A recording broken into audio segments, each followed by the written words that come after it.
बात है। एक गांव में एक बिल्ली और एक बंदर रहते थे। दोनों अच्छे दोस्त थे, लेकिन बिल्ली में लालच बहुत थी। एक दिन जब बिल्ली को बहुत भूख लगी तो उसने बंदर से मदद मांगने का फैसला किया। हे बंदर, उसने कहा, मुझे बहुत भूख लगी है, क्या तुम मुझे कुछ खाना दोगे? उसकी आवाज में स्पष्टता उम्मीद थी। बंदर ने मुस्कुराते हुए कहा, ठीक है, मैं तुम्हें थोड़ा सा फल दे सकता हूं। उसने अपने पेड़ से कुछ मीठे फल तोड़े और उन्हें बिल्ली के पास लाकर रख दिए। जैसे ही बिल्ली ने फलों को देखा, उसकी आंखों में चमक आ गई। वाह, ये तो बहुत अच्छे हैं, उसने खाने के बाद कहा।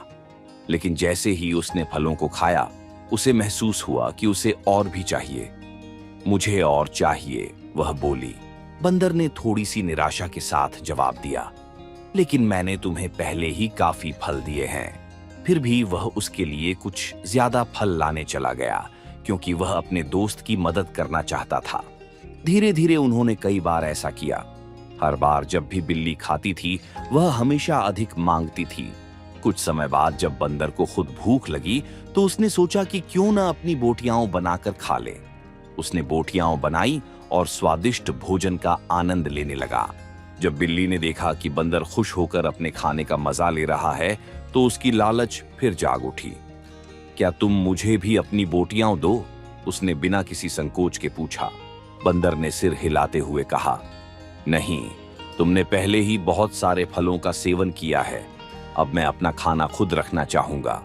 यह सुनकर बिल्ली चुप हो गई, क्योंकि उन्हें समझ आ गया था कि उनकी लालच अब उनकी दोस्ती में दरार डाल रही है। अंततः उन्होंने यह अनुभव किया कि कभी-कभी संतोष होना जरूरी होता है, ताकि हम दूसरों के साथ रिश्ते बना सकें। कहानी का नैतिक: लालच अच्छी चीज नहीं होती।